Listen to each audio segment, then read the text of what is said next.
Hi friends, welcome to another mini blog. আজকে আমি ব্লগটা শুরু করছি রাত্রেবেলা থেকে। রাত্রেবেলা মা আমার চুলে তেল দিয়ে চুলটা বেঁধে দিচ্ছে। এই কাজটা আমাকে মা প্রায় মাঝে মধ্যেই করে দেয়। যেদিনই তেল দিয়ে দেয় সেদিন তো মা অবশ্যই চুল বেঁধে দেয়, আর যেদিনই আমি শ্যাম্পু করি সেদিন।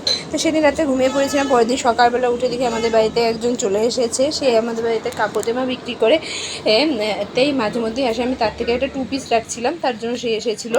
2 পিস রাখছিলাম, একটা অনুষ্ঠান ছিল তার জন্য। তারপর আমি স্নান করে চলে এসেছি। স্নান করে চলে আসার পরে আমি এখানে মার সাথে বসে একটু কথা বলে নিচ্ছিলাম। আমার কিছু কম্পিউটারে নোট লেখার আছে, সেটাই লিখবো বলছিলাম। আর তারপরে আমাদের বাজারে যাওয়ার কথা ছিল, সেটাই মাকে বলছিলাম। আমি কম্পিউটারে কিছু নোট আমি লিখে নিচ্ছিলাম। কম্পিউটারে নোট লিখে তারপরে আমি আর মা মিলে রেডি হয়ে গেছিলাম বাজারে যাওয়ার জন্য। সাথে তো আমার মেয়ে আছে, মেয়েকে ছাড়া তো আমরা যাবো না। আমি মা আর মেয়ে মিলে যাচ্ছিলাম। আর মার বুকে এমন করে মাথা রেখে দিয়েছিলো যে মনে হচ্ছিলো যে ঘুমিয়ে গেছে। আমি বলছিলাম ঘুমিয়ে গেছিস, আর তখন না বলে আবার মাথা তুলে ব্যবহার করে দেখছিল। যাই হোক, এরকম করে আমরা বাজারে পৌঁছে গেছিলাম। বাজার থেকে কিছু জিনিসপত্র কিনে আবার বাড়ি চলে এসেছিলাম। সেই ব্লগ এখানে নেই।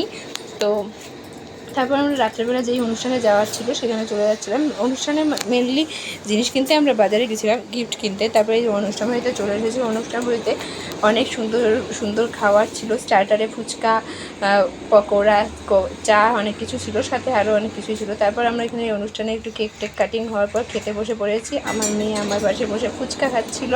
ওকে ফুচকা দেওয়া হয়েছিল যাতে আমাদের খাওয়ার সময় ডিস্টার্ব না হয়। তারপর যাই হোক আমরা খাওয়া দাওয়া করে নিলাম।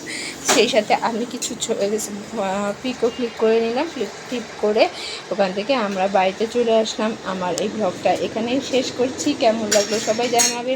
দেখা হবে অন্য একটা ব্লগে। ততক্ষণ বাই, ভালো থাকবেন, সুস্থ থাকবেন। ভালো লাগলে লাইক শেয়ার সাবস্ক্রাইব করে পাশে থাকবেন। Bye, tata, good night.